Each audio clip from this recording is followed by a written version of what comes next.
Salut tout le monde, c'est Magnus, on se retrouve aujourd'hui pour la petite vidéo traditionnelle de fin d'année, la vidéo bilan donc de cette année 2020, j'ai l'habitude de faire des vidéos bilan depuis le début de ma chaîne, en fait, maintenant que j'y pense, à part en 2017, en 2018-2019, j'ai toujours fait des bilans. Le bilan de cette année, donc, va être similaire au bilan des années précédentes, à savoir un petit retour sur ce qui s'est passé sur la chaîne, sur 2-3 trucs dont j'ai envie de parler aussi par rapport à 2020, et PTDR, Dieu sait qu'il y a des choses à dire sur 2020, et puis simplement des petites infos sur ce qui vous attend en 2021. Sur la chaîne, et puis voilà, donc je pense que ce sera une vidéo assez courte comparée aux années d'avant où je blablatais pas mal. Là je pense qu'on va essayer de faire ça en moins de 10 minutes, ce serait pas mal, et sur ce, eh bien, allons-y tout de suite avec donc, le bilan de 2020 sur la chaîne pour commencer. Donc, l'année 2020, elle commence assez bizarrement sur la chaîne YouTube, puisque dès le 31 décembre 2019 au soir, enfin dans la journée plutôt, je me fais hacker, ni plus ni moins, ma chaîne par un compte, enfin par un bot, ou je sais pas vraiment si c'est un bot ou un hacker tout court, mais en tout cas je me fais hacker ma chaîne, et ma chaîne devient une chaîne de propagande pro-Trump.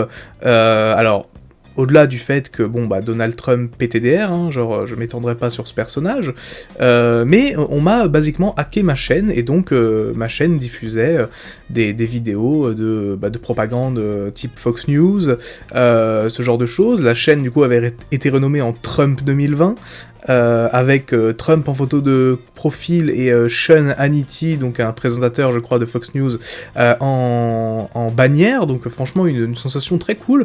J'ai perdu aussi évidemment à ce moment-là les identifiants, enfin l'accès en tout cas à ma chaîne, ce qui m'a fait croire d'ailleurs dans un premier temps que c'était Google qui avait fait de la merde, alors qu'en fait pas du tout, c'est bien simplement un hack, donc bon, voilà.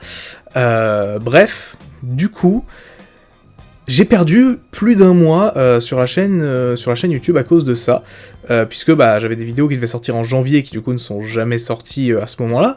Bref, c'était un peu le bordel, et surtout j'ai failli en fait perdre tout simplement ma chaîne YouTube à ce moment-là, puisque je pensais en fait ne jamais récupérer ma chaîne, dans le sens où je me disais YouTube de toute manière ils vont pas traiter mon cas individuellement,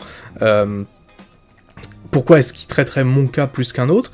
Et après être entré en contact avec diverses personnes sur Twitter qui ont fini par me mettre en lien avec YouTube, le compte YouTube créateur, je sais plus si c'est YouTube créateur ou YouTube, bref, le compte YouTube qui peut nous aider sur Twitter. J'ai été en contact donc avec eux, on a échangé en message privé, et grâce à eux, j'ai pu récupérer ma chaîne, donc avec un nouvel URL, une nouvelle adresse mail, etc. Donc en gros, c'est comme si l'intégralité de ma chaîne avait été copiée sur un nouvel URL, tout simplement. Donc ce qui est très cool, parce qu'au final, j'ai absolument rien perdu du tout. Les seuls trucs que j'ai perdus, c'est les posts sur l'onglet communauté et tout, mais bon, c'est pas quelque chose de très important, on va pas faire les fines bouches là-dessus. Assez content quand même que cette histoire se soit réglée relativement rapidement. Bon, ça a pris un mois quand même, mais honnêtement, je pensais que ça aurait pu être bien pire. J'ai honnêtement perdu espoir à un moment de ne plus jamais revoir ma chaîne YouTube. J'avais même commencé à prévoir de réupload toutes mes vidéos sur une nouvelle chaîne, parce que j'ai toujours eu une chaîne de secours au cas où justement il m'arriverait quelque chose comme ça. Donc du coup, et bien voilà comment a commencé l'année sur la chaîne. Je pense que vous êtes beaucoup à vous en souvenir.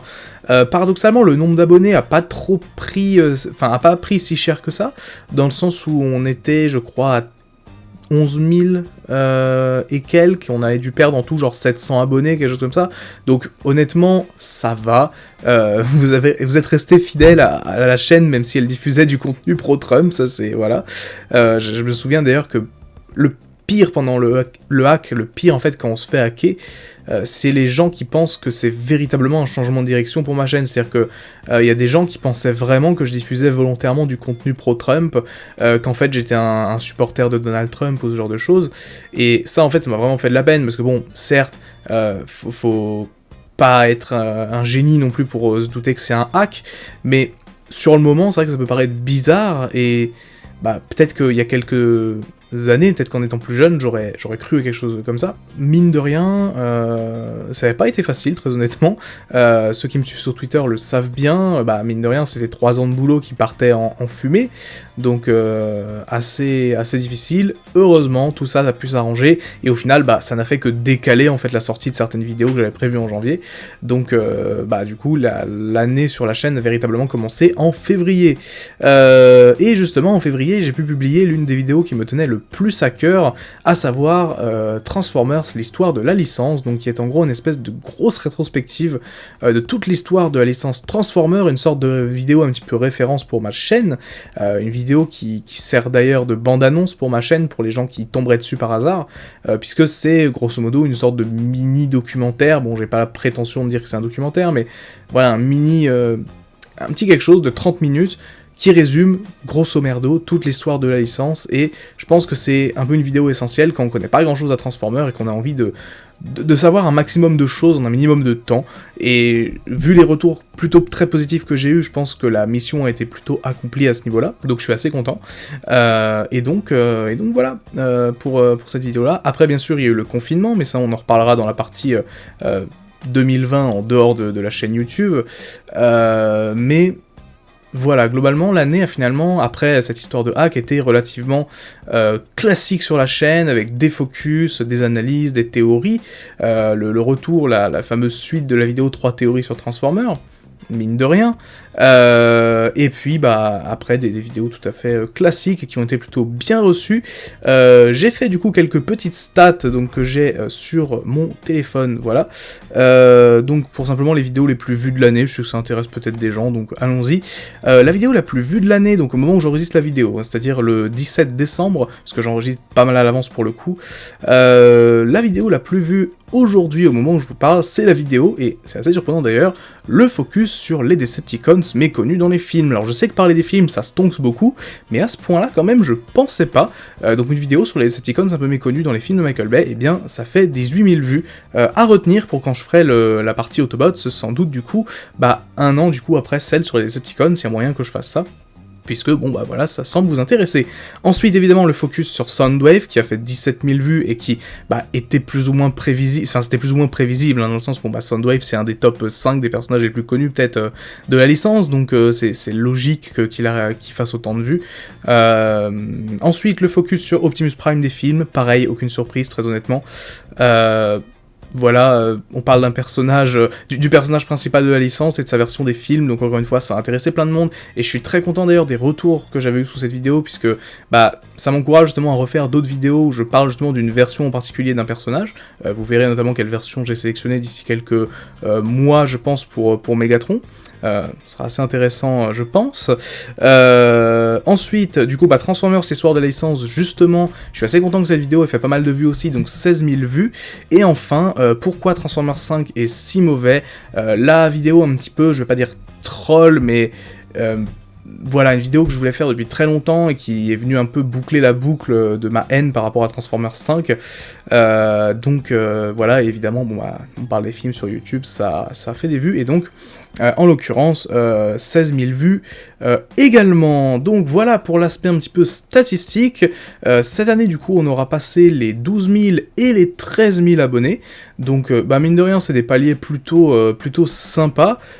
Honnêtement, là, ça aurait été une année plutôt calme, hein, globalement, sur la chaîne. J'ai pas eu de grosses vidéos qui ont fait beaucoup de vues, comme l'année dernière, ça avait pu être le cas, avec notamment les tops des personnages sous-exploités, etc. Cette année, l'année a été globalement plutôt calme. Il y a des années comme ça, hein, de toute manière. Et je suis content, parce que finalement, la chaîne continue de mener son petit bonhomme de chemin. On avance, on progresse, et voilà, on continue de kiffer la vibe, c'est le principal. Et donc voilà, pour l'aspect purement chaîne, du coup, 2021 donc sera de la même veine, hein, très honnêtement, j'ai pas pour le coup de grosses vidéos de prévues. Très honnêtement, je pense juste continuer tel que je l'ai fait cette année, avec quelques vidéos peut-être un peu plus originales à droite à gauche, mais voilà, très honnêtement, 2021 ne sera pas une année forcément pleine de surprises, en tout cas sur la chaîne, à moins que, on sait jamais, mais pour l'instant, très honnêtement, je n'ai pas de projet spécialement, juste voilà, des focus de prévus, etc., etc. Alors, on a donc parlé de 2020 sur le plan de la chaîne. Je pense qu'il faut revenir un petit peu sur 2020 sur le plan générale, parce que 2020, ça fait partie de ces années où dans 10 ans, 20 ans, 30 ans, on se dira, merde, t'étais où en 2020 ? Bah j'étais chez moi en fait, comme à peu près tout le monde. 2020 ça aura vraiment été une année, bon pas besoin de le dire, hein, bizarre, très étrange. On rappelle quand même qu'on a failli démarrer l'année avec la Troisième Guerre mondiale, hein, PTDR.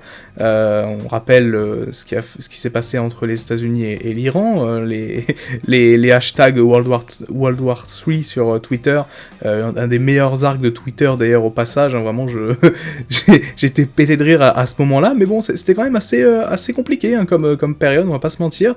Et puis l'arrivée évidemment du fameux Covid-19, bon bah, salut à tous, confinement, etc. Ça a été évidemment une expérience qu'on n'avait jamais vécue auparavant dans notre histoire, récente en tout cas, et très honnêtement, chacun l'a vécu à sa manière. Moi personnellement, je peux pas dire que je l'ai mal vécu, hein, que ce soit le premier confinement entre mars et mai, et le deuxième confinement de novembre-décembre, très honnêtement, l'un et l'autre, je les ai bien vécus, pour des raisons différentes, mais je les ai bien vécus. Je sais que certaines personnes les ont mal vécus, et je suis vraiment désolé pour ces personnes-là. Je suis conscient aussi de ce que ça peut faire d'un point de vue psychologique, etc. Personnellement, en tout cas, ça a été, je vais pas m'en plaindre, et ça m'a pas cassé mon rythme, j'ai pu continuer à faire mes vidéos, j'ai pu continuer à suivre mes cours, etc. Donc très honnêtement, ça m'a pas changé ma vie. Et très honnêtement, si je veux être tout à fait égoïste et ne m'intéresser qu'à moi, 2020 ça aura été une très bonne année en fait quand j'y repense, parce qu'au-delà du Covid, etc., j'ai pu accomplir certains projets, j'ai rencontré certaines personnes qui ont maintenant une place assez importante dans ma vie, j'ai pu aussi réaliser certains de mes rêves, et notamment avant que la pandémie ne frappe véritablement complètement l'Europe, j'ai pu assister aux essais de pré-saison de Barcelone en Formule 1. Vous savez que je suis un très grand fan de Formule 1, si vous me suivez sur Twitter, je vous bassine avec ça en permanence de toute façon, mais du coup voilà, j'ai pu finalement accomplir un de mes rêves, à savoir rencontrer Lewis Hamilton, mine de rien, voilà, c'est pas rien, donc ça fait partie quand même des choses positives que je retiendrai personnellement de 2020, sur le plan personnel en tout cas. Après voilà, je sais que globalement ça aura pas été une année ouf, mais voilà, on espère que 2021 sera meilleur. Attention aux petites surprises que que 2021 pourrait nous réserver quand même, hein. On va pas s'avancer à ce niveau-là, mais bon, non, globalement, 2020 finalement ça aura pas été une si mauvaise année que ça pour moi, mais bon voilà, au général, on va pas se mentir, c'était un petit peu la grosse merde, hein. On va pas non plus se mentir et voilà, faire comme si tout allait bien. Bon, je me rends compte que de toute façon cette vidéo fera plus de 10 minutes parce que je parle beaucoup trop. Bref, sur ce, normalement vous verrez donc cette vidéo le 30-31 décembre, il y a la nouvelle série Transformers, enfin la suite de Transformers Siege qui est sortie sur Netflix normalement, à savoir Transformers Earthrise. Je ferai une critique de cette nouvelle saison, je pense début janvier, puisque au moment où vous verrez cette vidéo, je ne serai pas chez moi à Paris dans mon studio, et donc je n'aurai pas mon matériel simplement de tournage et d'enregistrement, donc je ne pourrai pas enregistrer tout de suite. Je vous ferai un petit retour sur Twitter, je pense, mais voilà, je pense début janvier, peut-être autour du 10 janvier pour une critique, parce que avant j'ai mes partiels aussi pour la fac en présentiel, PTDR d'ailleurs, donc du coup, voilà, je pense autour du 10 janvier, il y aura la critique du coup de Earthrise. Pas la peine de me spammer en mode Magnus, est-ce que t'as vu, etc.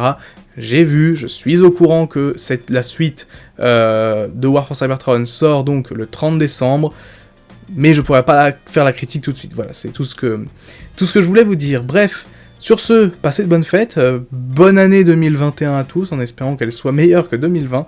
C'était Magnus, on se dit à très vite, ciao.